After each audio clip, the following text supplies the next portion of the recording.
谁来负担？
ವಾಲಿ ಪೂಜಿತ ಭೀಷ್ಮ ಮಹೋತ್ಸವಂ ವಿಧಿತಾನಿ ಗುರುಗುಗನುತ ವೈಭವಂ ವಾಲಿ ಪೂಜಿತ ಭೀಷ್ಮ ಮಹೋತ್ಸವಂ ವಿಧಿತಾನಿ ಗುರುಗುಗನುತ ವೈಭವಂ ತದಿ ಕಿಟತಕದಿಮಿ ಜಂ ದಸರಿ ಮಗರಿ ತಗದಿಮಿ ತಗ ಪರರಿ ಸನಿರ ತಗ ತರಿ ಕಿಟ ತಗದಿಮಿ ಜಂ ದಸರಿ ಮಗರಿ ತಗದಿಮಿ ತಗ ಪರರಿ ಸನಿರ ತಗ ದರಿ ಸರಿ ಗವರಿ ತತ್ತಿತ್ತರಿಗಿಡ ಸಾನಿರ ಮಗರಿ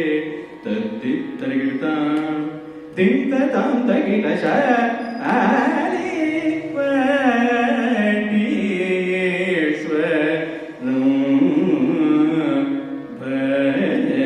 ಭಜೇಹಂ ಶ ಆಲಿ ಪಟಿ ನಗರ ವಿಹಾರಂ ಶ್ರೀಶ ಆಲಿ ವಟೀಶ್ವರಂ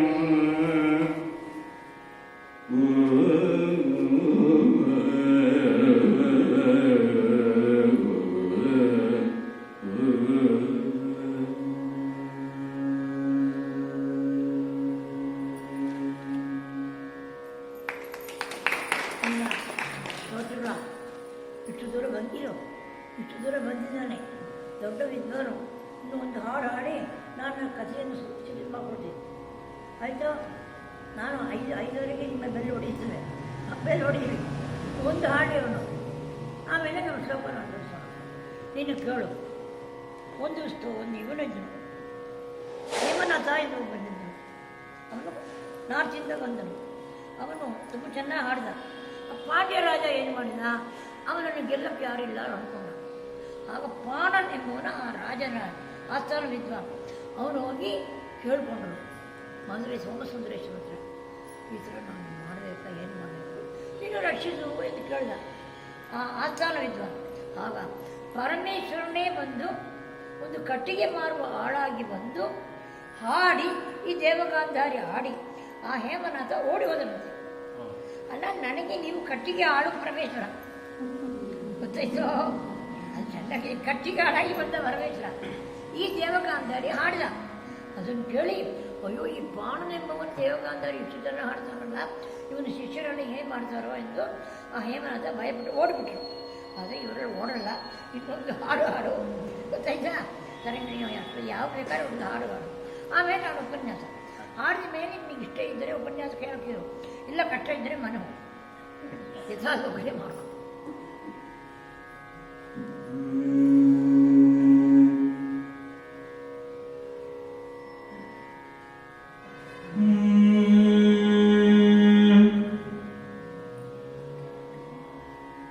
ಶಂಭೋ ಮಹಾದೇವ ಶಂಭೋ ಮಹಾದೇವ ಶಂಭೋ ಮಹಾದೇವ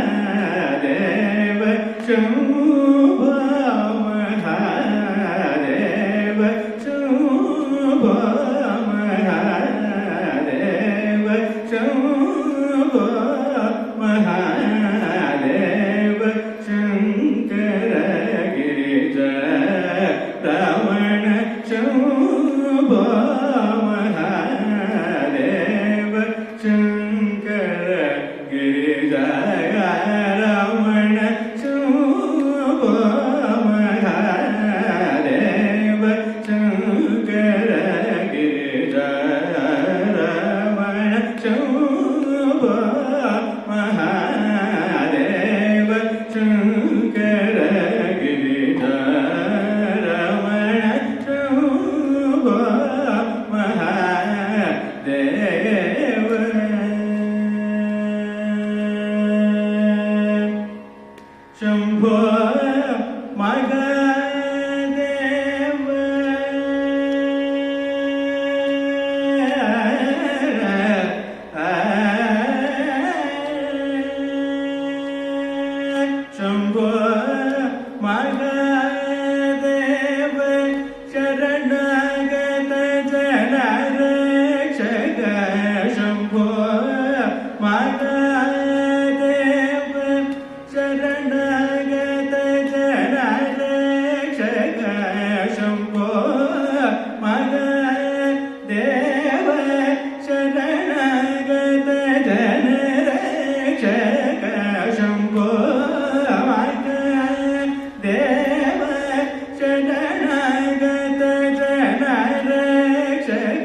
त्यागराज वरहृदय निवेशं दरभूषण त्यागराज वरहृदय निवेशं सुरवृन्द किरीटमणि वरनीलजितपद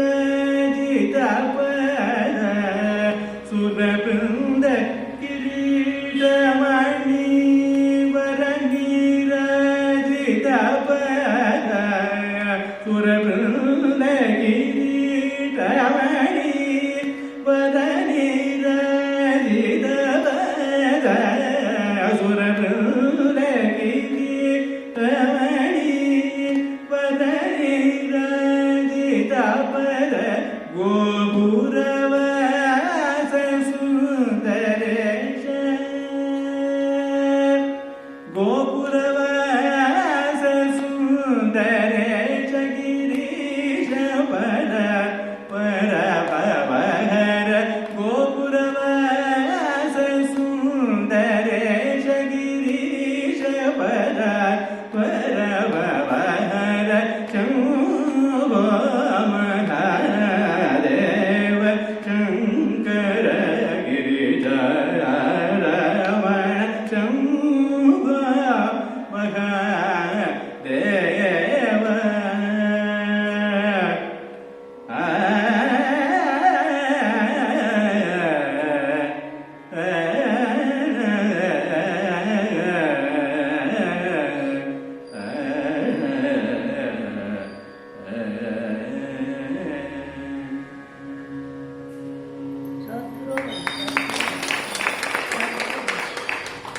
ಹಂಗೆ ಮೈ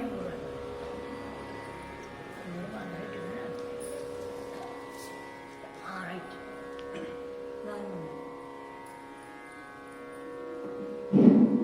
ನಾನು ಒಬ್ಬರ ಬಗ್ಗೆ ವೆಲ್ಕಮ್ ಹೇಳ್ತಿರಲ್ಲ ನಾನು ನಿಮ್ಗೆ ಹೇಳಲಿಲ್ಲ.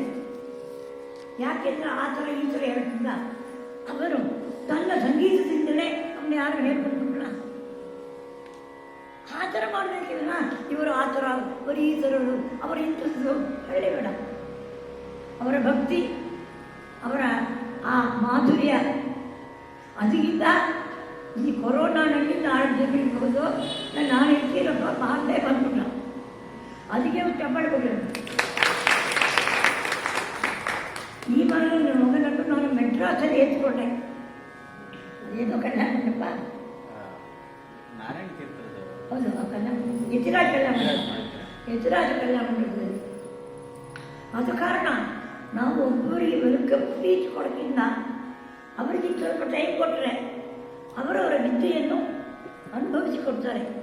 ಆದ ಕಾರಣ ನೀನು ಬಂದಿದ್ದಕ್ಕೆ ಸಂತೋಷ. ಸೋಮವಾರ ಇಲ್ಲಿ ಒಂದು ಹೋಮ ಮಾಡ್ತೀವಿ, ರುದ್ರ ಹೋಮ ಎಂದು. ಒಂದು 10 ಗಂಟೆಗೆ ಬಂದರೆ 1 ಗಂಟೆ ತನಕ ಹೋಮ ನೋಡ್ಬೋದು.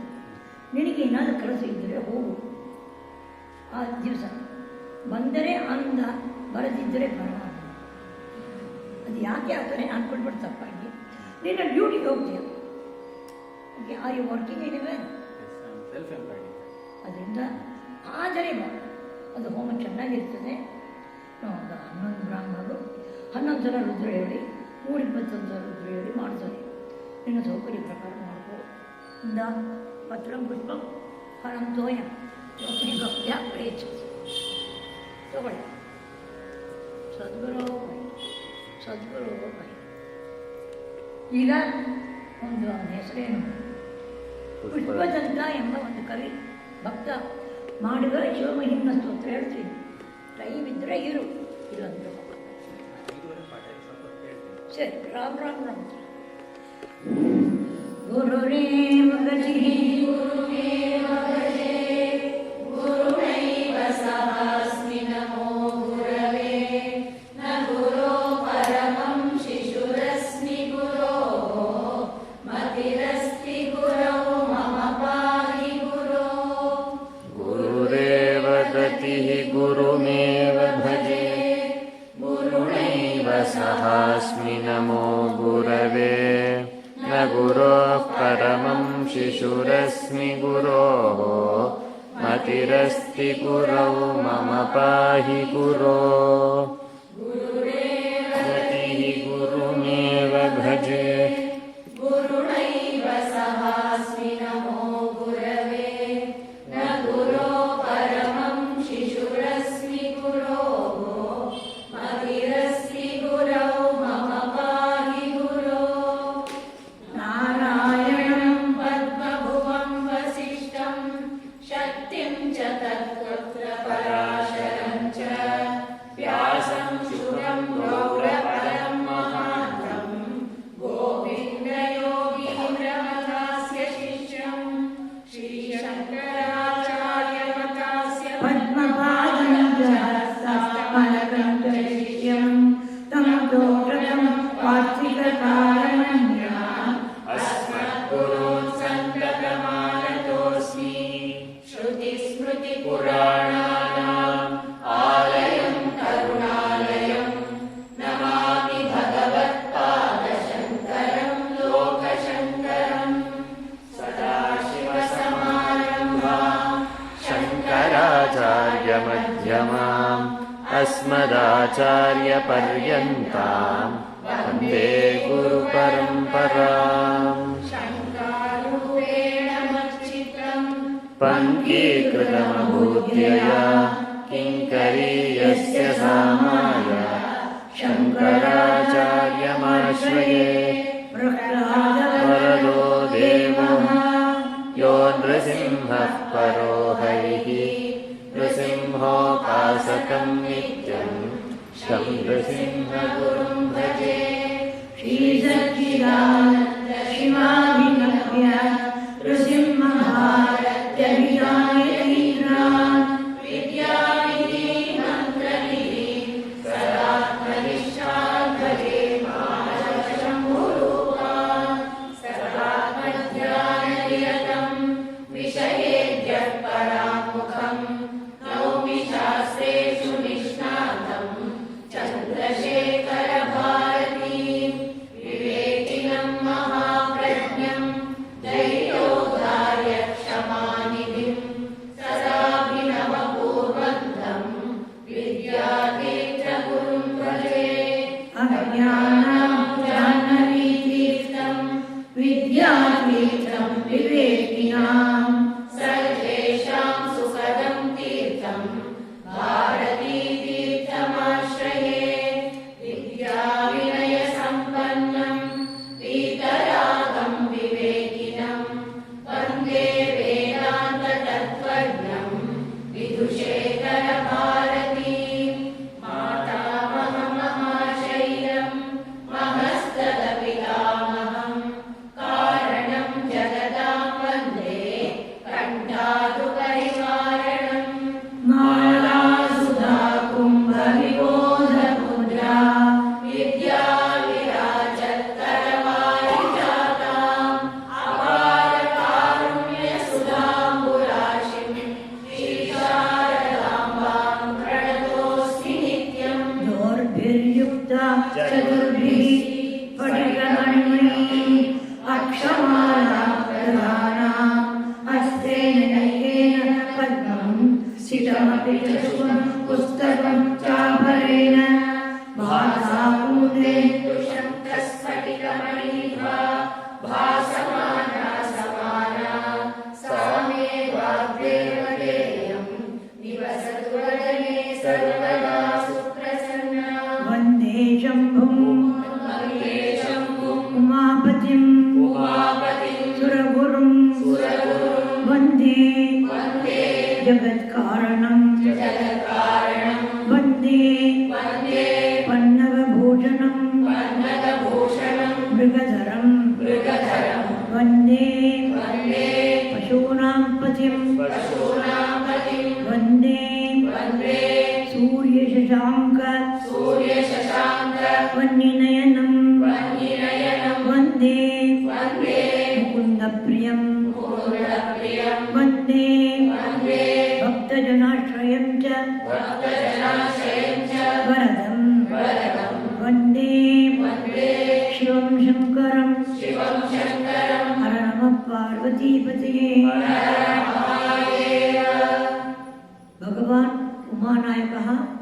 शम्भुः गिरिजापतिः भक्तानाम् अनुग्रहाय सः सिद्धः भवति। यः भक्तः परमेश्वरः इति उच्चैः आह्वयति तदा सः आगच्छति। यदि सः उच्चैः न आह्वयति तदापि आगच्छति। शिव शिव शिव शिव इति वदति चेत् आगच्छति। शम्भो महादेव इति अस्मादृशैः अपस्वरम् उच्यते खलु तदापि आगच्छति। मम पुत्रः ಸುಸ್ವರೇಣ ಗಾಯತಿ ತದಾಪಿ ಆಗುತ್ತದೆ. ಸುಸ್ವರದಲ್ಲಿ ಕರೆದರೂ ಬರ್ತಾರೆ, ಅಪಸ್ವರದಲ್ಲಿ ಕರೆದರೂ ಬರ್ತಾರೆ. ಏನೋ ಲಕ್ಷ್ಮಣ ಎಲ್ಲರೂ ಅವರ ಥರ ಹಾಡಬೇಕು ಅಂದರೆ ಇನ್ನೊಂದು ಜನ್ಮ ತೆಗೆದು ಅಭ್ಯಾಸ ಮಾಡಬೇಕು. ಗೊತ್ತಾಯ್ತಾ? ಇಬ್ಬರು ಅಭ್ಯಾಸ ಮಾಡಿ ನಾವು ಗೊತ್ತಾಯ್ತಾ? ಅಭ್ಯಾಸ ಮಾಡಬೇಕು. ನೀವೆಲ್ಲ ಸಂಗೀತ ಕಲಿತವರು ಯಾಕೆ ನಿಮ್ಮನ್ನು ಕಲಿತಿದ್ರೆ ಕೇಳಿ ಕೇಳಿ ಕೇಳಿ ಅಭ್ಯಾಸ ಏನಂತ ಭಗವಂತೆಯ ವೈರಾಗ್ಯ ವಿಷಯತೆ. ಅದರಿಂದ ನಿನ್ನೆ 20ನೇ ಶ್ಲೋಕದಲ್ಲಿ ಒಂದು ಅರ್ಥ ಮಾಡ್ಕೊಳ್ಳಿ, ಈಗಲೂ ಅದನ್ನು ಅರ್ಥ ಮಾಡಿಕೊಳ್ಬೇಕು. ಏನಪ್ಪ ಅಂದರೆ ಯಾಗ ಮಾಡಿದರೆ ಆ ಯಾಗಕ್ಕೆ ಫಲ ಕೊಡುವವನು ಪರಮೇಶ್ವರ. ಯಾಗದಲ್ಲಿ ಯಾವ್ಯಾವ ಮಿಕ್ಕಿ ಇರ್ತದೋ ಅದೆಲ್ಲ ಪರಮೇಶ್ವರನದು. ಒಬ್ಬ ವ್ಯಕ್ತಿ ಇದ್ದಾನೆ, ಕೆಲವರು ಕೇಳ್ತಾರೆ ಯಾಕೆ ಫಲ ಕೊಡುವವನು ಇನ್ನೊಂದು ಬೇಕು ಎಂದು. ಬೇಕು. ಒಂದು ರಾಜ ಇದ್ದಾನೆ, ಒಂದು ಸರ್ವೆಂಟ್ ಇದ್ದಾನೆ, ಕೂಲಿ ಮಾಡುವವನು. ಅವನು ಯಾವ ಥರ ಕೆಲಸ ಮಾಡ್ತಾನೆ ನೋಡಿದ್ದಾನೆ ಈ ರಾಜ ಅವನಿಗೆ ಫಲ ಕೊಡ್ತಾನೆ. ಎಲ್ಲರಿಗೂ ಒಂದೇ ಥರ ಕೊಡಬೇಕು. ಆದ್ದರಿಂದ ಅದರಲ್ಲಿ ಕೂಡ ತುಂಬ ಚೆನ್ನಾಗಿ ಒಂದು ಹೇಳ್ತಾರೆ, ಅದು ನನಗೆ ತುಂಬ ಇಷ್ಟ. ರಾಮ ಕೃಷ್ಣ ಅಂದರೆ 2 ಸೇವಕರಿದ್ದರು. ಈ ರಾಮ ಈ ತಿಂಗಳಿಗೆ ದುಡ್ಡು ಕೊಟ್ಟರೆ ಒಂದು ಕೆಲಸ ಮಾಡುವನು ರಾಮ. ಕೃಷ್ಣ ಬರೀ ಬಂದು ಕೆಲಸ ಮಾಡ. ಆಗ ನೀವು ಹೇಳಿ ಆ ನಾಯಕನಿಗೆ ಪ್ರಭುಗೆ ರಾಮನನ್ನು ಕಂಡ್ರೆ ಇಷ್ಟ ಆಗುತ್ತದೋ ಕೃಷ್ಣನನ್ನು ಕಂಡ್ರೆ ಇಷ್ಟ ಆಗುತ್ತದೋ? ಒಂದು ರಾಮ ಒಂದು ದಿವಸ 3 ದಿವಸಕ್ಕೆ ಅವನು ಲೀವ್ ತಗೊಂಡು ಹೋಗ್ತಾನೆ. 4ನೇ ದಿವಸ ಬರಲಿಲ್ಲ. ಆಗ 5ನೇ ದಿವಸ ಬರಲಿಲ್ಲ ಅಂದರೆ ನಾವು ಬೈತೀವಿ, only 3 days leave was sanctioned, ಯಾಕೆ ಬರಲಿಲ್ಲ ಬೈತೀವಿ. ಆದರೆ ಈ ದುಡ್ಡು ತಗೊಳ್ಳೋದೇ ಕೃಷ್ಣ ಕೆಲಸ ಮಾಡ್ತಾನೆ ನೋಡಿ. ಆಮೇಲೆ 2 ದಿವಸ ಬರಲಿಲ್ಲ ಅಂದರೆ ಯಾಕೋ ಬರಲಿಲ್ಲ ಅವನಿಗೆ ಏನಾಯಿತು ಎಂದು. ಇದರಿಂದ ನಾವು ಏನು ಕಲಿಬೇಕು ಅಂದರೆ ನಾವು ಭಗವಂತನಲ್ಲಿ ಏನು ಕೇಳದೆ ಕೆಲಸ ಮಾಡಿದರೆ ಕೃಷ್ಣನ ಥರ ನಮ್ಮನ್ನು ಅನುಗ್ರಹ ಮಾಡ್ತಾರೆ. ನಾವು ಪುತ್ರ ಪ್ರಾಪ್ತ್ಯತ್ವ ಪುತ್ರಿ ಪ್ರಾಪ್ತ್ಯತ್ವ ಎಂದು ಈ ಥರ ನಾವು ಮಾಡಿದರೆ ಭಗವಂತ ನಮಗೆ ಅನುಗ್ರಹ ಮಾಡಲ್ಲ. ಇವತ್ತು ಗಿರಿಜಾ ಬರಲ್ಲ, ಅವಳು ಕೇಳ್ತಾಳೆ ಅಮ್ಮ ಏನು ಕೇಳಬಾರ್ದು ಅಂದು. ಏನು ಕೇಳಬಾರ್ದು, ಒಂದೇ ಒಂದು ಪರಮೇಶ್ವರ ಪ್ರೀತ್ಯರ್ಥಂ, ಭಗವತ್ ಪ್ರೀತಿಗಾಗಿ ನಾವು ಕೆಲಸ ಮಾಡಬೇಕು. ಆಗ ಕೆಲಸ ಮಾಡಿದರೆ ಆ ಭಗವಂತನು ನಮಗೆ ಯಾವುದು ಉಚಿತವೋ ಅದನ್ನು ಕೊಡ್ತಾನೆ. ಅವನು ಯಾವುದನ್ನು ಕೊಡ್ತಾನೋ ಅದನ್ನು ಆನಂದದಿಂದ ಸ್ವೀಕರಿಸಬೇಕು. ಆ ಒಂದು ಚಿತ್ತ ಶುದ್ಧಿ ವಿವೇಕ ಬರ್ತದೆ. ಈ 20ನೇ ಶ್ಲೋಕದಲ್ಲಿ ಕ್ರತೌ ಸುಪ್ತೆ ಜಾಗ್ರತ್ ತಮಸಿ ಫಲಯೋಗೆ, ನೀನು ಫಲವನ್ನು ಕೊಡ್ತೀಯ. ಇದು ಎಲ್ಲಿ ಹೇಳಿದ್ದಾರೆ ಎಂದರೆ ಕ್ರತು ಎಂದರೆ ಯಾಗ, ಶ್ರುತಿ ಎಂದರೆ ವೇದ, ಶ್ರುತೌ ಶ್ರದ್ಧಾಂ ಬದ್ಧ್ವಾ. ಭಗವಂತ ನಿಧಾನವೋ ಇಲ್ವೋ ಈ ಪ್ರಶ್ನೆಗಳಿಗೆಲ್ಲ ಹೋಗಬಾರ್ದು. ಶ್ರುತೌ ಶ್ರದ್ಧಾಂ ಬದ್ಧ್ವಾ, ವೇದದಲ್ಲಿ ಏನು ಹೇಳಿದೆಯೋ ಅದನ್ನು ಶ್ರದ್ಧೆಯಿಂದ ಹೇಳ್ಕೊಂಡು ದೃಢ ಪರಿಕರ ಕರ್ಮಸು ಜನ, ದೃಢವಾಗಿ ನಾವು ಕೆಲಸ ಮಾಡಬೇಕು. ಯಾವುದರಲ್ಲಿ ನಂಬಿಕೆ ಇರಬೇಕು? ಶ್ರುತಿ ವೇದದಲ್ಲಿ ನಂಬಿಕೆ ಇರಬೇಕು ಎಂದು 20ನೇ ಶ್ಲೋಕದಲ್ಲಿ ನಿನ್ನೆ ಅನುಭವಿಸಿದಿ. ಇವತ್ತು ಮುಂದೆ ತುಂಬ ಚೆನ್ನಾಗಿ ಹೇಳ್ತಾರೆ. 21ನೇ ಶ್ಲೋಕ ಹೇಳಿ. ಕ್ರಿಯಾ ದಕ್ಷೋ ದಕ್ಷ ಕ್ರತುಪತಿರಧೀರ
ಶಾಸ್ತ್ರಕಾರ ಹೇಳ್ತಾರೆ, ನೀನು ಶ್ರದ್ಧೆಯಿಂದ ಮಾಡು.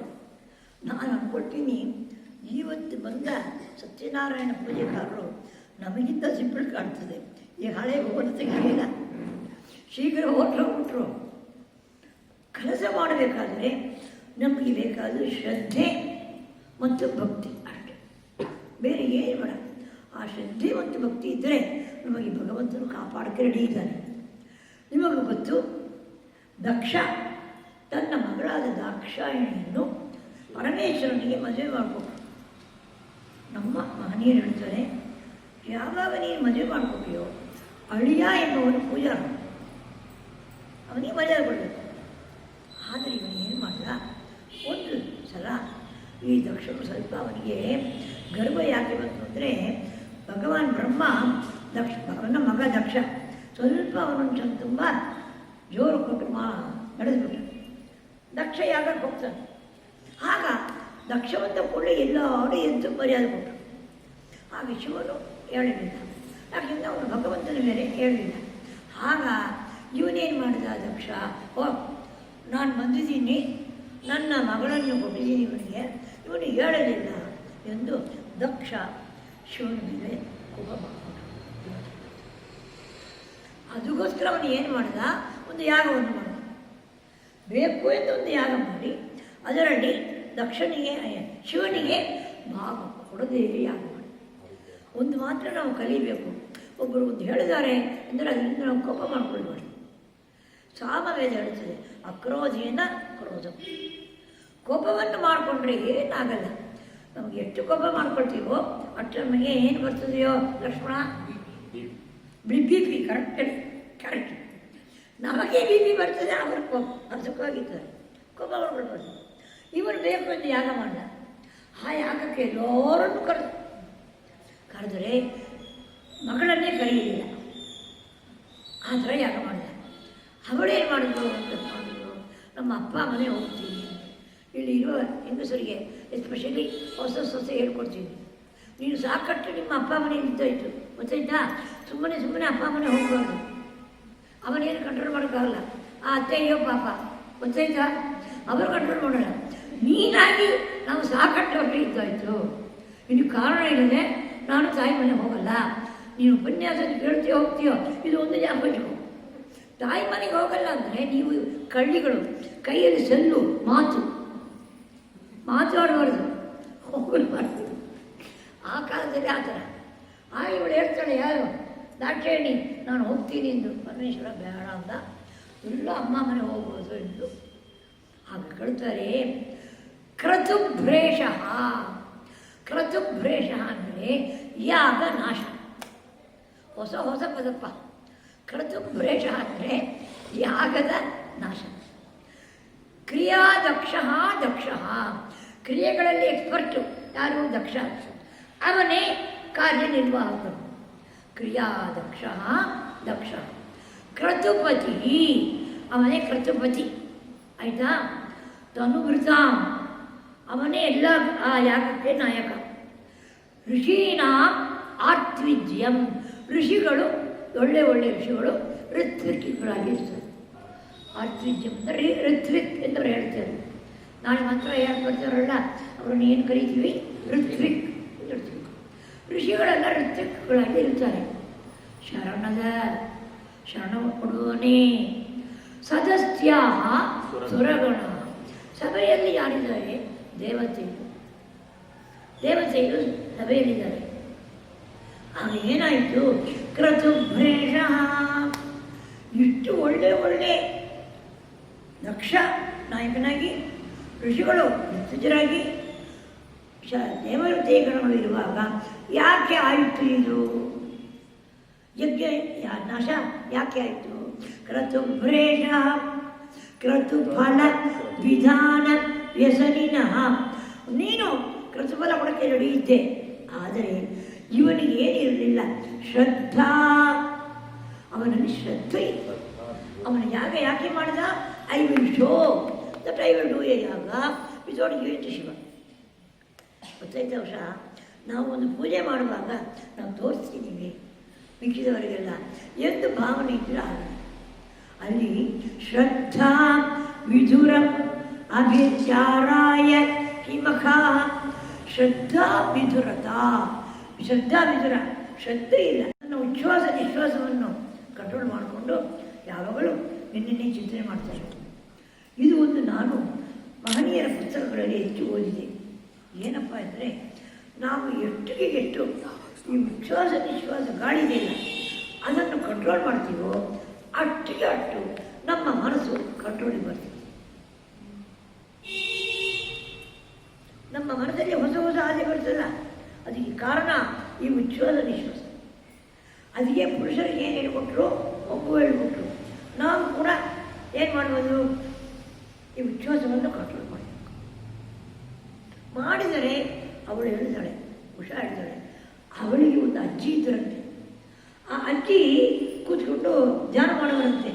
ಆಗ ಧ್ಯಾನ ಮಾಡಿದರೆ ಕೆಳಗಡೆ ಕೂತ್ಕೊಳ್ತಾರಲ್ಲ, ಕೆಲವೊಮ್ಮೆ ಇವಳು ನೋಡಿದರೆ ಆ ಕೆಳಗಿಂದ ಅವರ ಮೇಲೆ ಬಂದಿದ್ದಾರೆ. ಅಂದರೆ ಇಷ್ಟು ಭೂಮಿ ಮುಟ್ಕೊಂಡು ಕೂತ್ಕೊಳ್ಳಿಲ್ಲ ಅಂತ. ಅಂಥ ಮಹನೀಯರ ನೋಡಿದೆ, ಈ ಹೆಣ್ಮಕ್ಕಳನ್ನು ನೋಡಿದ್ದೀನಿ. ಅದು ಕಾರಣ ನಾವು ಎಷ್ಟು ಆಗ ಆಗುತ್ತೋ ಈ ಇದನ್ನು ವಾಯುವನ್ನು ಕಂಟ್ರೋಲ್ ಮಾಡಿದ್ರೆ ನಮಗೆ ತುಂಬ ಒಳ್ಳೆಯದು. ಶಾಸ್ತ್ರಕಾರ ಹೇಳ್ತಾರೆ. ಆಗ ಏನು ಮಾಡಬೇಕು, ಈ ವಾಯುವನ್ನು ಕಂಟ್ರೋಲ್ ಮಾಡಿಕೊಂಡು ಮೇ ಬಿ ಅದಕ್ಕೋಸ್ಕರ ಆ ಕಾಲದಲ್ಲಿ ರುಬ್ಬೋ ರುಬ್ಬೋ ರುಬ್ಬೋ ರುಬ್ಬೋ ರುಬ್ಬೋ ರುಬ್ಬೋ ಕುಟ್ಟೋಗ್ಬಿಟ್ಟು ಎಂದು ಕೊಡ್ತಾರೆ. ಆಗ ನಮಗೆ ಪ್ರಾಣಾಯಾಮ ಬರ್ತದೆ. ಇನ್ನು ಅವರು ನಮ್ಮ ಮನೇಲಿ ಇದಿತ್ತೆ, ಅದೇನು ಇಷ್ಟು ಅಕ್ಕಿ ಹಾಕಿ ಆ ದೊಡ್ಡ ಕಲ್ಲು, ಅಪ್ಪ ಆ ಕಲ್ಲು ಅಷ್ಟೇ ಇತ್ತು, ಅದನ್ನು ಸುತ್ತಿ ಆ ಕಲ್ಲಿಂದ ಆ ಅಕ್ಕಿ ಪುಡಿ ಮಾಡೋದನ್ನು ಮಾಡಿಕೊಟ್ರು. ಅದರಲ್ಲಿ ನಮ್ಗೆ ಸ್ವಲ್ಪ ಜಾಸ್ತಿ ಈ ಗಾಳಿಯನ್ನು ಕಂಟ್ರೋಲ್ ಮಾಡಿರ್ತಾರೆ ಆಗುತ್ತದೆ. ಇವತ್ತು ನಮ್ಮ ಮನೆ ಮುಂದೆ ಇರುವ ಆ ವಾಟರ್ ಮೀಟರ್ ಮೇಲೆ ಇರುವ ಕಲ್ಲಲ್ಲಿ ಯಾರೋ ತಳ್ಳಿಬಿಟ್ರು. ನಾನು ಬೆಳಗ್ಗೆ ತಳ್ಳಕ್ಕೆ ಹೋದೆ. ಆಮೇಲೆ ನಮ್ಮ ದೊಡ್ಡವರು ಅದು ಏನಪ್ಪ ಆ ಬೀಸರಗಳಿಲ್ಲ, ಕೊಂಚ ಕೊಂಚಮಾ ಅರ್ಜಿಯ ಪೋಟು ಅಪ್ಪ ಅದು ಮಾಡುವರು. ಆಮೇಲೆ ರುಬ್ಬುವರು, ಕಲ್ಲಲ್ಲಿ ರುಬ್ಬುವರು. ಆಮೇಲೆ ಅಕ್ಕಿ ಇದು ಮಾಡೋಕ್ಕೆ, ಅದು ನಮ್ಮ ಮನೆಯಲ್ಲಿ ಆ ಕಾಲದಲ್ಲಿ ಇದು ಅದೇನು ಹಪ್ಪಳ ಮಾಡೋಕ್ಕೆ ಉಟ್ಟು ಮಾಡೋರು. ಈಗ ಆ ಥರ ಮಾಡೋಕ್ಕೆ ನಾವು ರೆಡಿ ಇಲ್ಲ. ಹೊರಗಡೆ ಮಾಡಿದಂತಿದ್ದ ಕಾರಣ ನಮ್ಮ ಬುದ್ಧಿ ಹೊರಗಡೆಯೇ ಹೋಗುತ್ತದೆ, ರೋಮಾಂಚ ಉಂಟಾಗುತ್ತದೆ. ಇನ್ನೂ ಹೇಳಿದ್ದಾರೆ ಎಂದರೆ ಕಣ್ಣಲ್ಲಿ ಆನಂದ ಬಾಷ್ಪ, ಆ ಥರ ನಮ್ಮಲ್ಲಿ ಬಾಷ್ಪ ಬರ್ತದೆ. ಅದು ಆನಂದ ಬಾಷ್ಪ ಇಲ್ಲ, ದುಃಖ ಬಾಷ್ಪ. ಬಾಷ್ಪ ಅಂದರೆ ಕಣ್ಣಿಂದ ಬರುವ ನೀರು. ಅದು ಭಗವಂತನನ್ನು ಸ್ಮರಿಸುತ್ತಾ, ಏ ಭಗವಂತನೇ, ಏ ಪಿನಾಕಿನ್, ಏ ಗಿರೀಶ, ಅನಘ, ಭುಜಂಗಭೂಷಣ, ವರ್ಗ, ಗಿರಿಧನ್ವ ಎಂದು ಚಿಂತನೆ ಮಾಡಿ, ನಾನು ಎಷ್ಟು ಪಾಪ ಮಾಡಿದರೂ ನೀನು ನಿನ್ನ ಹೆಸರನ್ನು ಹೇಳುವ ಥರ ಕಾಲಿಗೆ ಕೊಟ್ಟಿದ್ದೀರಿ. ಏನು ಒಂದು ಕರುಣೆ, ಏನು ನಿನ್ನ ಕಾರುಣ್ಯ ಎಂದು ಚಿಂತನೆ ಮಾಡುವಾಗ ಏನಾಗಬೇಕು ನಮಗೆ ಎಂದರೆ, ಶರೀರ ಉತ್ಸಕ್ಕಿತ ದೃಶ, ಕಣ್ಣಿಂದ ನೀರು, ಶರೀರ ಉತ್ಸಕ್ಕಿತ ದೃಶ. ಇನ್ನು ಏನಿದ್ದಾರೆ ಅಂದರೆ ಅವರು ಆನಂದ ಎಂಬ ಒಂದು ಚಿಕ್ಕ ಕೊಳ, ಕನ್ನಡದಲ್ಲಿ ಕೊಡೂರು ಹೇಳ್ತೀವಿ, ಸಂಸ್ಕೃತ ತಮಿಳಲ್ಲಿ ಕೊಡೂರು ಹೇಳ್ತೀವಿ. ಅವಳು ಓದಿದೆ ಯಾವ ವ್ಯಾಖ್ಯಾನ. ಕೊಡು ಅಂದರೆ ಕೊಳ, ಅದರಲ್ಲಿ ಫುಲ್ಲಾಗಿ ಇದ್ದಿದ್ದಾರೆ. ಎದ್ದು ಆರೋಗ್ಯ ಆಹ್ಲಾದ ಆನಂದವನ್ನು ಪಡೆದವರು ಹೃದಯವ ನಿಮಜ್ಯ, ಅದರಲ್ಲಿ ಮುಳುಗಿರುತ್ತದೆ. ಆ ಅಭ್ಯಾಸ ನಾವು ಮಾಡಬೇಕು. ಸಮಯ ಸಿಗುವಾಗ ಇದನ್ನು ಚಿಂತನೆ ಮಾಡಿ ಈ ಶ್ಲೋಕವನ್ನು ಹೇಳ್ತಾ ಇದನ್ನು ಓದಕ್ಕೆ ಕೂತ್ಕೊಂಡ್ರೆ ನಮಗೆ ಟೈಮೇ ಗೊತ್ತಾಗುತ್ತೆ. ಯಾರು ಬರ್ತಾರೆ, ಯಾರು ಹೋಗ್ತಾರೆ, ಏನು ಹೇಳ್ತಾರೆ. ಹೃದಯ, ಹೃದಯ ಒಂದು ಮಾಡು. ಯಾವ ಹೃದಯ? ಆನಂದ ಹೃದಯ, ಆಹ್ಲಾದ ಹೃದಯ. ಅದು ಎಂತಹ ಯಾವುದನ್ನು ಮಾಡಿದ ಹೃದಯ? ಅಮೃತಮಯೇ, ಅಮೃತಮಯ ಮಾದ ಆಹ್ಲಾದ. ಆಗ ನನಗೆ ಈಗ ಗೊತ್ತಾಯಿತು ಹೇಗೆ ನಾವು ಈ ರುದ್ರವನ್ನು ಹೇಳಿ ಅಭಿಷೇಕ ಮಾಡ್ತೀವೋ ಆ ಥರ ಶಿವ ದೇವಸ್ಥಾನದಲ್ಲಿ ಈ ಶಿವಮಹಿಮ್ನ ಸ್ತೋತ್ರವನ್ನು ಹೇಳ್ತಾ ಇದ್ದಾರೆ. ಎಷ್ಟೋ ಜನರು ಇದನ್ನು ಕಂಠಪಾಠ ಮಾಡಿಕೊಂಡು ಯಾವಾಗಲೂ ಹೇಳ್ತಾರೆ. ನಮಗೆ ಭಾಗ್ಯದಿಂದ ನಮ್ಮ ವಿಜಯೇಂದ್ರ ಭಾರತೀಯ ಕೃಪೆಯಿಂದ ಇವತ್ತಾದರೂ ನಮಗೆ ಈ ಶ್ಲೋಕ ಅಷ್ಟು ಶಿವಾನಂದ ಲಹರಿ ಥರ, ಸೌಂದರ್ಯ ಲಹರಿ ಥರ, ರುದ್ರ ಥರ, ರುದ್ರ ವೇದದ ಭಾವ, ರುದ್ರ ಎಷ್ಟು ಶ್ರೇಷ್ಠವೋ ಅಷ್ಟು ಶ್ರೇಷ್ಠ ಶಿವಾನಂದ ಸ್ತೋತ್ರ ಅಂತ ಹೇಳ್ತಾರೆ. ಅದಕ್ಕೆ ವೇದಗಳಿಗೆ ಭಾಷ್ಯ ಬರೆದ ಈ ಶಿವಮಹಿಮ್ನ ಸ್ತೋತ್ರಕ್ಕೆ 22 ಜನರು ವ್ಯಾಖ್ಯಾನ ಬರೀಬೇಕಾದ್ರೆ ಅದು ಎಷ್ಟು ಶ್ರೇಷ್ಠವಾದ ಗ್ರಂಥವಾಗಿದೆ. ಇಲ್ಲಾಂದರೆ ಅಷ್ಟು ವ್ಯಾಖ್ಯಾನ ಬರೆಯೋದ. ನನಗೆ ಗೊತ್ತಿರುವ ರೀತಿಯಲ್ಲಿ ಸೌಂದರ್ಯವರಿಗೆ ಕೂಡ ಒಂದು 7-8 ಆಗ್ತಿರ್ಬೋದು ವ್ಯಾಖ್ಯಾನ. 22 ಜನರಿಗೆ ವ್ಯಾಖ್ಯಾನ ಬರೆದಿದ್ದಾರೆ.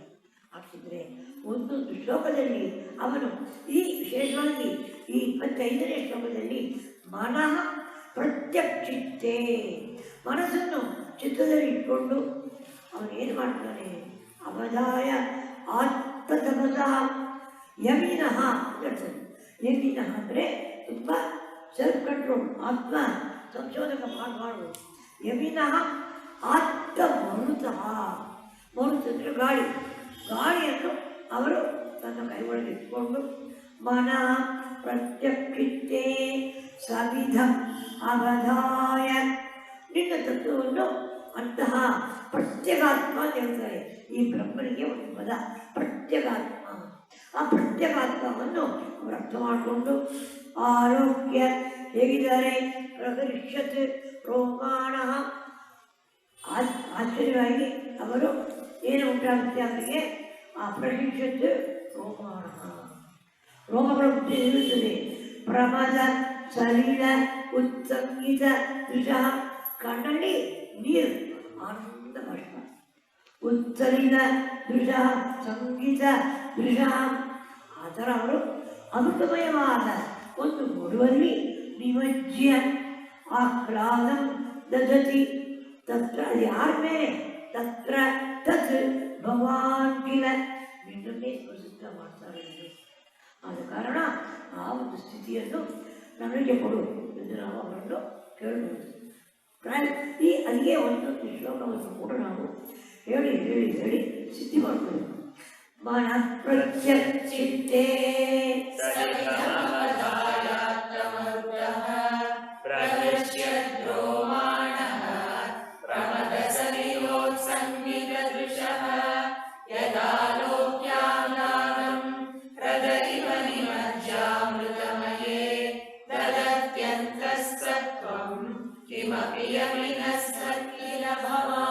ಸಮರ್ಕಸ್ತ್ವಂ ಸೋಮಃ ತ್ವಮಸಿ ಪವನಸ್ತ್ವಂ ಭೂತವಃ ತ್ವಮಾಪಸ್ತ್ವಂ ವ್ಯೋಮ ತ್ವಂ ಧರಣಿರಾತ್ಮಾ ತ್ವಮಿತಿ ಚ ಪರಿಚ್ಛಿನ್ನಾಮೇವ ತ್ವಯಿ ಪರಿಣತಾ ಬಿಭ್ರತು ಗಿರಂ ನ ವಿದ್ಮಸ್ತತ್ತತ್ವಂ ವಯಮಿಹ ತು ಯತ್ವಂ ನ ಭವಸಿ ತ್ವಮರ್ಕಸ್ತ್ವಂ ಸೋಮಃ ತ್ವಮಸಿ ಪವನಸ್ತ್ವಂ ಭೂತವಃ ತ್ವಮಾಪಸ್ತ್ವಂ ವ್ಯೋಮ ತ್ವಂ ಧರಣಿರಾತ್ಮಾ ತ್ವಮಿತಿ ಚ ಪರಿಚ್ಛಿನ್ನಾಮೇವಂ ತ್ವಯಿ ಪರಿಣತಾ ಬಿಭ್ರತು ಗಿರಂ ನ ವಿದ್ಮಸ್ತತ್ತತ್ವಂ ವಯಮಿಹ ತು ಯತ್ವಂ ನ ಭವಸಿ. ಹೇ ಭಗವಂತನೇ, ನೀನೇ ಅಕ್ಕ. ಆ ಭಗವದ್ಗೀತೆಯಲ್ಲಿ ಹೇಳ್ತೀವಿ, ಭಗವಂತರು ಹೇಳ್ತಾನೆ 7ನೇ ಅಧ್ಯಾಯದಲ್ಲಿ, ನಾನು 8 ರೂಪದಲ್ಲಿ ಇದ್ದೀನಿ ಅಂತ ಹೇಳ್ತಾನೆ. ಅದೇ ಇವನು ಹೇಳ್ತಾನೆ, ಭಕ್ತನು ಹೇಳ್ತಾನೆ, ತ್ವಂ ನೀನು ಏನು, ಅರ್ಕಃ ಅಂದರೆ ಏನು, ಸೂರ್ಯ. ತ್ವಂ ಅರ್ಕಃ, ತ್ವಂ ಸೋಮಃ, ತ್ವಂ ಚಂದ್ರನು. ಇದು ನಮಗೆ ಅರ್ಥ ಆಗಲ್ಲ. ಯಾಕೆಂದರೆ ನಮಗೆ ಸೂರ್ಯ ಅಂದರೆ ತುಂಬ ಕ್ರೂರವಾಗಿ ಬಿಸಿಲು ಕೊಡ್ಬೋದು, ಸೋಮ ಅಂದರೆ ತಣ್ಣಗಿರುವುದು. ಆದರೆ ಆ ಸೋಮನಿಗೆ ಆ ಶಕ್ತಿಯನ್ನು ಹಾಕೊಡ್ತಾನೆ ಶಿವನಿದ್ದಾನೆ. ತ್ವಂ ಅರ್ಕಃ, ತ್ವಂ ಸೋಮಃ, ತ್ವಂ ಪವನಃ ಗಾಳಿಯಲ್ಲಿದೆಯ, ತ್ವಂ ಹುತವಃ ಅಗ್ನಿಯಲ್ಲಿ, ತ್ವಂ ಆಪಃ ಪೃಥ್ವಿ ಅಪ್ ತೇಜಸ್ ವಾಯು ಆಕಾಶ 5 ಚಂದ್ರ ಸೂರ್ಯ ಆಮೇಲೆ ಯಾಗಕರ್ತ ಈ 8 ರೂಪ ಇರುತ್ತೆ. 8 ಯಾರು ಪಂಚಭೂತಗಳು ಪೃಥ್ವಿ ಅಪ್ ತೇಜಸ್ ವಾಯು ಆಕಾಶ ಮತ್ತು ಅರ್ಕ ಮತ್ತು ಸೋಮ ಮತ್ತು ಆತ್ಮ 8 ರೂಪದವರಿದ್ದಾರೆ. ತ್ವಂ ಅರ್ಕಃ ತ್ವಂ ಸೋಮಃ ತ್ವಂ ಪವನಃ ತ್ವಂ ಉದವಃ ತ್ವಂ ಆಪಃ. ಇದಕ್ಕೆ ನಾವು ಉಪನಿಷತ್ತು ಓದಿರಬೇಕು. ಉಪನಿಷತ್ತಲ್ಲಿ ಏನಿರುತ್ತೆ ಗೊತ್ತಾ? ಆಕಾಶಾತ್ ವಾಯು ವಾಯೋರಗ್ನಿಃ ಅಗ್ನೇರಾಪಃ ಅದ್ಯ ಪೃಥಿವೀ ಪೃಥಿವ್ಯಾ ಓಷಧಯಃ ಓಷಧೀಭ್ಯೋ ಅನ್ನಂ. ಇದು ಕ್ರಿಯೇಷನ್ ಇಸ್ ಲೈಕ್ ದಟ್. ಆಕಾಶಾತ್ ವಾಯು ಆಕಾಶ ಏನಿದೆ ಸ್ಪೇಸ್ ಅದರಿಂದ ಏನು ಉಂಟಾಯಿತು? ವಾಯು. ವಾಯುವಿಂದ ಏನು ಉಂಟಾಯಿತು? ವಾಯೋ ಅಗ್ನಿ. ಅಗ್ನಿಯಿಂದ ಏನು ಉಂಟಾಯಿತು? ಆಪ ನೀರು. ಆದ ಕಾರಣ ಅರ್ಥ ಮಾಡ್ಕೊಳ್ಳಿ, ಅಗ್ನಿಯ ಮಗ ಯಾರು? ನೀರು. ಅಗ್ನಿಯ ಮಗ ನೀರು. ಅದಕ್ಕೆ ನಾವು ಏನು ಮಾಡ್ತೀವಿ? ಬೆಂಕಿ ಹಚ್ಕೊಂಡ್ರೆ ನೋಡಿ, ನಿನ್ನ ಮಗನ ನೋಡು, ನಿನ್ನ ಮಗನ ನೋಡು, ನಿನ್ನ ಮಗನ ನೋಡು, ಇನ್ನು ನೀರು ಹಾಕ್ತೀವಿ, ಆಗ ಅವನು ಕೂಲ್ ಆಗ್ತದೆ. ಅರ್ಥ ಆಯ್ತು? ಅಗ್ನಿಯ ಮಗ ಯಾರು? ನೀರು. ಒಬ್ಬ ಕೋಪವಾಗಿ ಅವನ ಹತ್ರ ಹೋಗಿ ನಿಮಗೆ ಗೊತ್ತು, ಹಿರಣ್ಯ ನಮ್ಮ ನರಸಿಂಹ ಸ್ವಾಮಿ ಮಹಾ ಕೋಪವಾಗಿದ್ರು. ಆಗ ಯಾರು ಹೋದ್ರು ಹತ್ರ? ಆಗ ಅವರು ಕೊಲೆ. ಆದ ಕಾರಣವೇ ಅಗ್ನಿಯ ಮಗ ನೀರು. ನೀರು ಹಾಕಿದ್ರೆ ಅಗ್ನಿ ಕೂಲಾಗ್ತದೆ. ಅಗ್ನಿ ಆಪಃ. ನೀರಿಂದ ಏನು ಬರ್ತದೆ? ಪೃಥ್ವಿ ಮಣ್ಣು. ಮಣ್ಣಿಂದ ಏನು ಬರ್ತದೆ? ಓಷಧಿ ಗಿಡಗಳು. ಗಿಡಗಳಿಂದ ಏನು ಬರ್ತದೆ? ಸಸಿಗಳು. ಸಸಿಗಳಿಂದ ನಾವು ತಿಂದು ಬೆಳೀತೀವಿ. ಈ ಯಾಕೆ ಶ್ರುತಿ ಹೇಳ್ತಾ ಇದ್ರೆ ಇದನ್ನು ಓದಿದರೆ ವಿನೋ ಅವಿಧ ಕ್ರಿಯೇಷನ್. ಆಕಾಶಾತ್ ವಾಯು ವಾಯೋರಗ್ನಿ ಅಗ್ನೇರಾಪ ಅದ್ಯ ಪೃಥಿವ್ಯಾ ಓಷಧೀಭ್ಯೋ ಅನ್ನ ವಶವ. ಈ ಭಗವಂತನೇ ನೀ 8 ಮಾತ್ರ ಇಲ್ಲ, ನೀನು ಎಲ್ಲ ನೀನೇ ಅವನೇ ಎಂದು ನಾವು ಅರ್ಥ ಮಾಡಿಕೊಂಡ್ರೆ ತ್ವಂ ಅರ್ಕಃ ತ್ವಂ ಸೋಮಃ ತ್ವಂ ಪವನಃ ತ್ವಂ ಉದವಃ ತ್ವಂ ಆಪಃ. ಈ ಒಂದು ಶ್ಲೋಕ ಮಾತ್ರ ನಮ್ಮ ಯಾರು ಪುಷ್ಪದಿಂದ ಸ್ವಲ್ಪವೇ ಮಾಡಿದಾಗ ನೋಡೋಸ್ಕರ ಮಿಕ್ಕಿದ ಶ್ಲೋಕಗಳೆಲ್ಲ ಸಂಸ್ಕೃತ ಪದಗಳು ಕಟ್ಟ ಹಾಕೊಂಡ. ತ್ವಂ ಆಪಃ ತ್ವಂ ವ್ಯೋಮ ಆಕಾಶ ತ್ವಂ ಧರಣಿ ಆತ್ಮ ತ್ವಮಿತಿ ಚ ಪರಿಚ್ಛಿನ್ನ ಏವಂ ತ್ವಯಿ ಪರಿಣತ ಬಿಭೃತಿಗಿರಂ. ನೀನು ಯಾವುದೂ ಇಲ್ಲ ಎಲ್ಲ ನ ವಿದ್ಮಃ ತತ್ ತತ್ವಂ. ನೀನೇ ಎಲ್ಲವಾಗಿದೆಯಾ? ನಮಗೆ ಗೊತ್ತಿರೋದಲ್ಲಿ ನಾವು ಹೇಳ್ತೀವಿ. ಈ ಭಾವನೆ ನಮಗೆ ಯಾವಾಗ ಬರ್ತದೆ ಅಂದರೆ ಈ ಲೌಕಿಕ ವಸ್ತುಗಳ ಭಾವನೆ ಬಿಟ್ಟರೆ ಮಾತ್ರ ಈ ವಸ್ತು ಜ್ಞಾನ ಬರ್ತದೆ. ಅಮ್ಮ ಇದನ್ನು ಬಿಡೋಕ್ಕಾಗುತ್ತಾ ಅಂದರೆ ಇದನ್ನು ಜಾಸ್ತಿ ಓದಿದ್ರೆ ಆಟೋಮೆಟಿಕ್ಕಾಗಿ. ಅದಕ್ಕೋಸ್ಕರ ಇನ್ನೊಂದು ಹೇಳ್ಕೊಡ್ತೀನಿ, ನಾವು ಮನೆಯಲ್ಲಿ ಕರ್ತವ್ಯವನ್ನು ಬಿಡೋಕ್ಕಾಗಲ್ಲ, ಮಾಡ್ತೀವಿ. ಆದರೆ ಇದನ್ನು ಚಿಂತನೆ ಮಾಡ್ತಾ ಇದ್ದರೆ ನಮ್ಮ ಹೃದಯದ ಶುದ್ಧಿ, ಚಿತ್ತಶುದ್ಧಿ, ಚಿತ್ತಭಾವ ಒಳ್ಳೆಯದು.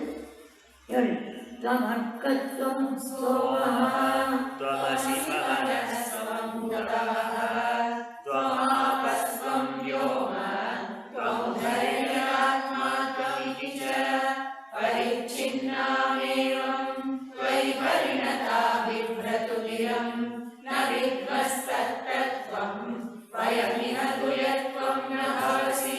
ನೀನು ಯಾವಾಗ ಆಗಲ್ಲ ಎಂದು ಹೇಳಿ ತ್ರಯೀಂ ತಿಸ್ರೋ ವೃತ್ತಿ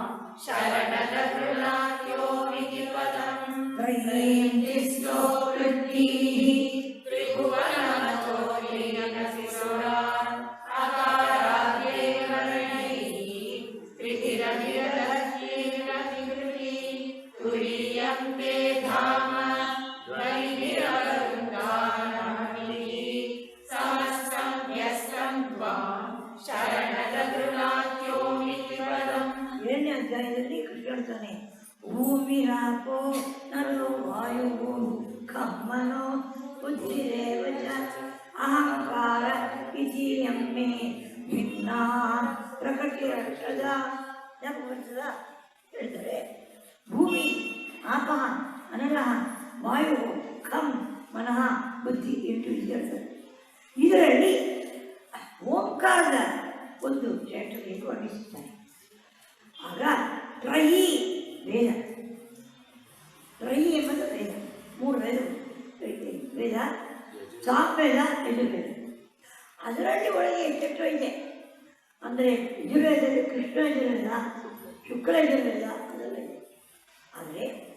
ಅಂದರೆ ಯಾಕೆ ಆ ತಗೊಳ್ಳಲ್ಲ ಅದರಲ್ಲಿ ತತ್ವಗಳಿದೆ. ಸಾಧಾರಣವಾಗಿ ಮಹನೀಯರು ತ್ರಯಿ ಇದರಲ್ಲಿ ಈ ಓಂಕಾರ ನಮಗೆ ಏನು ಹೇಳಿಕೊಡ್ತದೆ ಅಂತಂದರೆ ತ್ರಯೀಂ ಮೂರು ವೇದಗಳನ್ನು ಹೇಳ್ತದೆ. ಓಂಕಾರ ಈಸ್ ಕನ್ಸಿಸ್ಟಿಂಗ್ ಆಫ್ ಅಕಾರ ಉಕಾರ ಮಕಾರ. ಆ ಮ ಸೇರಿದ್ರೆ ಓಂಕಾರ ಆಗುತ್ತದೆ. ಅಕಾರ ಉಕಾರ ಮಕಾರ ಸೇರಿ ಆಗುತ್ತದೆ. ಅದು ಏನು ಹೇಳಿಕೊಳ್ಳಿ ಓಂ ಎಂಬ ಪದ ಓಂ ಅಂತ ಹೇಳ್ತೀವಿ. ಆ ಓಂಕಾರ ಹೇಳಿದ್ರೆ ಕೂಡ ನಮಗೆ ಒಂದು ಮನಸ್ಸನ್ನು ಶಾಂತ ಆಗುತ್ತದೆ. ಅದಕ್ಕೆ ದೊಡ್ಡವರು ಹೇಳ್ತಾರೆ ಓಂಕಾರಂ संयुक्तं नित्यं ध्यायन्ति योगिनः कामदं मोक्षदं चैव ओंकाराय नमो नमः. ಏಕೆ ಗೃಹಸ್ಥರು ಬ್ರಹ್ಮಚಾರಿಗಳಿಗೆ ಗಾಯತ್ರಿಯೋ ಸನ್ಯಾಸಿಗಳಿಗೆ ಓಂಕಾರ ಜಪ ಹೇಳಿದರು. ಅವರು ನಾವಿಂದ ಹೇಳಿದ್ರೆ ಅವರಿಗೆ ಆತ್ಮಜ್ಞಾನ ಸಿದ್ಧಿಗೆ ಸೌಕರ್ಯ ಆಗುತ್ತೆ. ಓಂ ಎಂಬ ಪದ ಏನೇನು ಅಕಾರ ಉಕಾರ ಮಕಾರ ಇರುವುದಿಲ್ಲ, ಅದು ಏನಂತ ಹೇಳ್ತದೆ ತ್ರಯೀಂ ವೇದದ ಸಾರ. ಇನ್ನೇನು ಹೇಳ್ತದೆ ಅದು ತಿಸ್ರಃ ವೃತ್ತಿ, ಮೂರು ವೃತ್ತಿ ಅವಸ್ಥೆ. ಅದೇನು ಜಾಗೃತ ಸ್ವಪ್ನ ಸುಷುಪ್ತಿ. ಈಗ ನಾವು ಇರೋದು ಜಾಗೃತ, ಇಲ್ಲಿ ಕೆಲವರು ನಿದ್ರೆ ಮಾಡ್ಬೋದು. ಸ್ವಪ್ನ ಸುಷುಪ್ತಿ ಅಂದರೆ ಚೆನ್ನಾಗಿದ್ರೆ ಜಾಗೃತಿ. ತ್ರಯೀಂ ತಿಸ್ರೋ ವೃತ್ತಿ ತ್ರಿಭುವನ ಪಾತಾಳ ಭೂಲೋಕ ಬ್ರಹ್ಮ ವಿಷ್ಣು ಮಹೇಶ್. ಬ್ರಹ್ಮ ವಿಷ್ಣು ಶಿವ. ತ್ರೈತೀನಪಿ ಸುರಾನ್ ಅಕಾರಾಜ್ಯೈಃ ವರ್ಣೈಃ ತ್ರಿಭಿಃ ಅಭಿದದತ್ ತೀರ್ಣ ವಿಕೃತಿ. ಹೇ ಪರಮೇಶ್ವರ, ಶರಣದ ಕೊನೆಯ ಶರಣದ ನೀನು ತುರಿಯಂ ಇದಕ್ಕೆ ಮೇಲೆ ಮೀರಿದ ನಾಲ್ಕನೇವರಾಗಿದೆ. ಈ ಓಂಕಾರ ಹೇಳಕ್ಕೆ ಮೀರಿದ ನಾಲ್ಕನೆಯಾಗಿ ಹೇಳ್ತೀಯ. ಮೊನ್ನೆ ನಾನು ಒಂದು ಓಂಕಾರ ಅನ್ನೋದ ಇನ್ನೊಬ್ಬರು ಕೇಳಿದೆ. ಅವರು ಹೇಳ್ತಾರೆ ನಮ್ಮ ವಿದ್ಯಾರಣ್ಯರು ಬರೆದಿದ್ದಾರಂತೆ, ಈ ಲೋಕದಲ್ಲಿ ಇರೋದೇ ಬ್ರಹ್ಮ ಒಂದೇ ಸತ್ಯ, ಅದನ್ನು ಪಡೆಯೋಕ್ಕೆ ನಾವು ಈ ಓಂಕಾರವನ್ನು ಹೇಳಿ ಓಂ ಎಂದು ಹೇಳಿ ಆಮೇಲೆ ವೈಬ್ರೇಷನ್ ಇದೆ ನೋಡಿ, ಅದು ನಮಗೆ ಇನ್ನು ಜ್ಞಾನವನ್ನು ಕೊಡ್ತದೆ. ನೀನು ಎಲ್ಲರಿಗೆ ತೋರಿಸ್ತೀಯ. ಏನು ತೋರಿಸ್ತೀಯ? ಮೂರು ವೇದಗಳು, ಮೂರು ಅವಸ್ಥೆಗಳು, ಮೂರು ಲೋಕಗಳು, ಮೂರು ದೇವತೆಗಳು ಎಲ್ಲವನ್ನು ತೋರಿಸ್ತೀಯ ಎಂದು ಅವರು ಅವನನ್ನು ಹೊಗಳುತ್ತಾರೆ. ತ್ರಯೀಂ ಹೇಳಿ, ತ್ರಯೀಂ ತಿಸ್ರೋ ವೃತ್ತಿ त्रिभुवनमतो लीनविसुरान् अकाराद्यैः वर्णैः त्रिभिरभिरतीर्णविकृति तुरीयं ते धाम ध्वनिभिरवरुन्दानमणिः समस्तं व्यस्तं त्वां शरणदगृणाद्योमिति पदम्. ನಾವಿಂದು ಹೇಳಿದೆ ಯಾವುದೋ ಒಂದು ಶ್ಲೋಕ ಮೆಮರೈಸ್ ಮಾಡ್ಕೊಳ್ಳಿ ಎಂದು. ಈ 28ನೇ ಶ್ಲೋಕ ತುಂಬ ಚೆನ್ನಾಗಿದೆ. ಅದನ್ನು ಈಗ 2 ಸಲ ಓದಿ. ಭವಃ ಶರ್ವಃ ರುದ್ರಃ ಪಶುಪತಿರಥೋ ಸಹ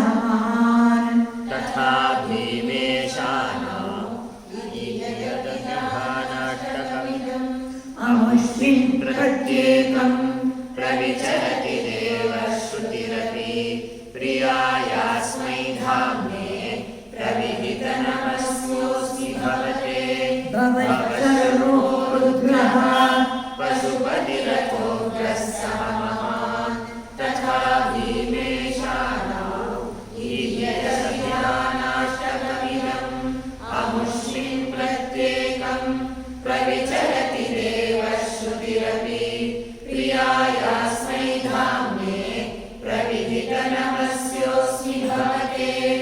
ಭಗವನಿಗೆ 8 ನಾಮ ಮುಖ್ಯ. ಒಂದು ಭವಃ, ಇನ್ನೊಂದು ಶರ್ವಃ, ಮೂರನೇದು ರುದ್ರಃ, ನಾಲ್ಕನೇದು ಪಶುಪತಿ, ಪಶುಪತಿ, ಐದನೇದು ಉಗ್ರಃ, ಇನ್ನೊಂದು ಮಹಾದೇವ ತಥಾ ಭೀಮಃ ಮತ್ತು ಈಶಾ. ನೀವು ಎಲ್ಲಾದರೂ ಪೂಜೆಗೆ ಹೋಗಿದರೆ ಇದನ್ನು ಕೇಳಬೇಕು. ಏನಂದರೆ ಭವಾಯ ದೇವಾಯ ನಮಃ, ಸರ್ವಾಯ ದೇವಾಯ ನಮಃ, ರುದ್ರಾಯ ದೇವಾಯ ನಮಃ, ಈಶಾನ ಬೃಹಸ್ಪತಿಯೇ ದೇವಾಯ ನಮಃ. ಕೇಳಿದಿರಾ? ಅನ್ನು ಮಾತ್ರ ಇಲ್ಲ. ಭವಸ್ಯ ದೇವಸ್ಯ ಪತ್ನೇ ನಮಃ, ಸರ್ವಸ್ಯ ದೇವಸ್ಯ ಪತ್ನೇ ನಮಃ, ರುದ್ರಸ್ಯ ದೇವಸ್ಯ ಪತ್ನೇ ನಮಃ, ಈಶಾನಸ್ಯ ದೇವಸ್ಯ ಪತ್ನೇ ನಮಃ ಎಂದು ಹೇಳ್ತಾರೆ. ಅದರಲ್ಲಿ ಆ 8 ಅದಕ್ಕೆ ಅರ್ಥ ಹುಟ್ಟಿದರೆ ಭವಃ ಎಂದರೆ ಅವನೇ ಸೃಷ್ಟಿಕರ್ತ, ಅದರಿಂದ ಅವನ ಹೆಸರು ಭವಃ. ಶರ್ವಃ ಎಂದರೆ ಅವನು ಪ್ರಳಯ ಕಾಲದಲ್ಲಿ ಎಲ್ಲವನ್ನು ನಾಶ ಮಾಡ್ತಾನೆ, ಅದರಿಂದ ಅವನ ಏನು ಹೆಸರು ಶರ್ವಃ. ರುದ್ರಃ ಅಂದರೆ ರುತ್ ಅಂದರೆ ದುಃಖ, ರುತ್ ದ್ರಾವಯತೆ, ದುಃಖವನ್ನು ಹೋಗಲಾಡ್ತಾನೆ, ಆದ್ದರಿಂದ ರುದ್ರ ಅಂತ ಅವನ ಹೆಸರು. ಉಗ್ರಹ ಅವನು ಕ್ರೋಧ ಒಳಗೊಳಗಿರ್ತಾನೆ, ಉಗ್ರ. ಮಹಾದೇವ ಸರ್ವೈ ಪೂಜ್ಯ. ಭೀಮ ಅಂದರೆ ಭಕ್ತರಿಲ್ಲದವರಿಗೆ ಭಯವನ್ನು ಕೊಡ್ತಾನೆ, ಯಾರು ಭಕ್ತರಿಲ್ವೋ ಅವರಿಗೆ ಭಯೋತ್ಪಾದಕ. ಈಶಾನ ಎಂದರೆ ಎಲ್ಲರಿಗೆ ಅವನು ಶಾಸ್ತ್ರ ರೂಲ್ ಎಲ್ಲವನ್ನು ಕಂಟ್ರೋಲ್ ಮಾಡ್ತಾನೆ. ಈಶಾನ ಮಾಡ್ತಾನೆ. 8 ಆಯಿತು. ಏನು ಹೆಸರು? ಭವಃ, ಶರ್ವಃ, ಸರ್ವ ಇಲ್ಲ, ಶರ್ವ, ಭವಃ, ಶರ್ವಃ, ರುದ್ರಃ, ಪಶುಪತಿ, ಉಗ್ರಃ, ಮಹಾದೇವ, ಭೀಮಃ, ಈಶಾನಃ.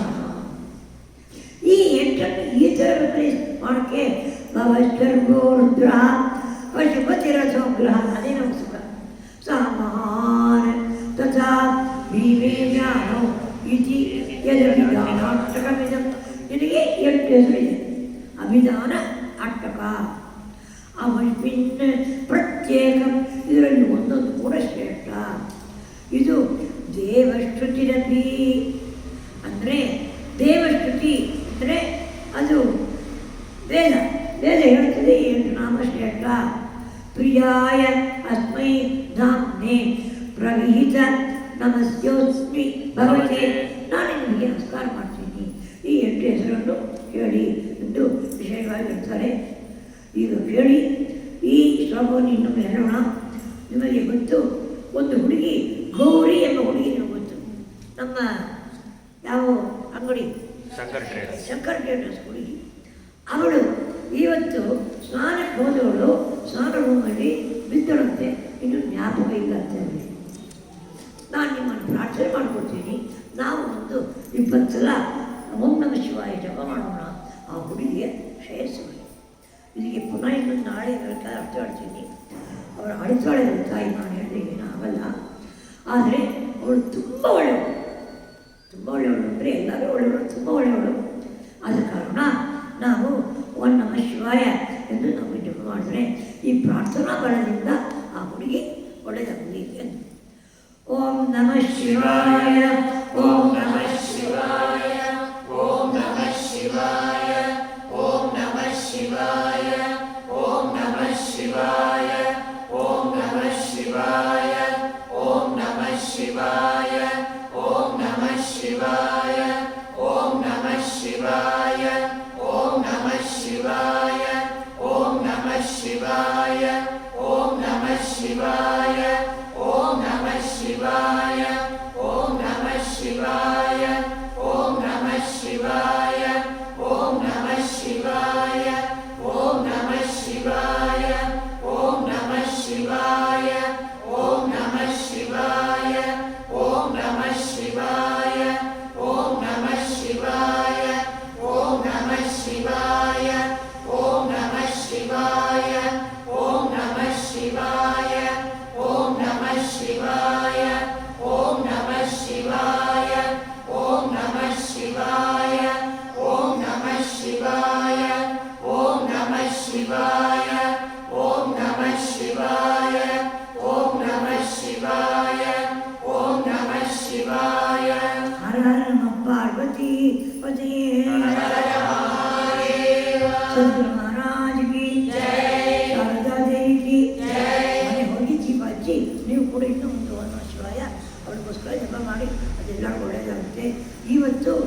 ಹೇಳಿ ಪ್ರಸಾದ ಕೊಡುವವರು ಹೋಗಿ ಸರಸರಿಯಾದ ಪ್ರಸಾದವನ್ನು ಕೊಡಿ ಎಲ್ಲರೂ. ಈ ಮಹಿಮ್ನ ಫಸ್ಟ್ ಶ್ಲೋಕ ಹೇಳಿ 27 ಮಹಿಮ್ನ ಪಾನಂತೆ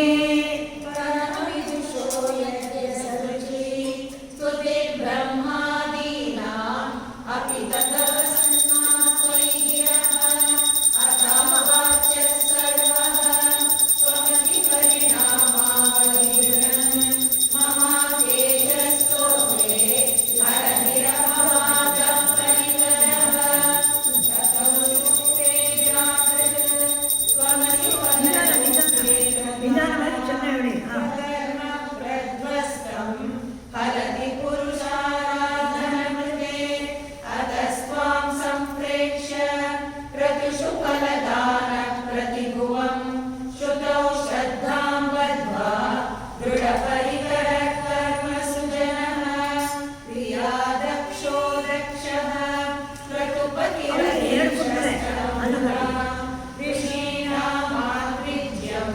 ಶರಣದ ಸದಸ್ಯ ಸುರಗಣ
ಶನಿವಾರ. ಭಾನುವಾರ ನಮ್ಮ ತಮಿಳು ಜನರಿಗೆಲ್ಲ ದೊಡ್ಡ ಹಬ್ಬ, ದೀಪ ಹಚ್ಚುವ ಹಬ್ಬ. ಆದ್ದರಿಂದ ಆವತ್ತು 4ರಿಂದ 5 ಮಾಡ್ತೇನೆ ನಾನು ದೀಪಾವಳಿ. ಸುರ್ರಿ 6 ಗಂಟೆಗೆ ಹಚ್ಚಬೇಕಾಗಿದೆ, ಅದು ರೂಲು. ಆದ ಕಾರಣ ಆವತ್ತು 3:30ರಿಂದ 5 ಮಾಡಿಬಿಟ್ರೆ ನಾನು ಹೋಗಿ ಹಚ್ಚಕ್ಕೆ ಸೌಕರ್ಯವಾಗಿರ್ತದೆ. ಅದರಿಂದ ಭಾನುವಾರ 3 to 5:30, ಶನಿವಾರ 5 to 5:30 ಅಷ್ಟೇ. ನಿಮ್ಮನ್ನು ಹೆಸರಿಲ್ಲ ಈ ವಿಷಯ ಅಲ್ಲಿ ಯಾರೋ ಹಣ್ಣಿಟ್ಟು ಹೋಗಿದ್ದಾರೆ. ಈ ಯಾರು ಮಾಡಿದ ಪೂಜೆ ಮಾಡೋದು ಕಾಣ್ತದೆ. ಎಲ್ಲರೂ ಹಣ್ಣನ್ನು ತಗೊಳ್ಳಿ. ಸದ್ಗುರು ರೂಪಾಯಿ ಪರಮಂತ 3:30 to 5. 3:30 to 5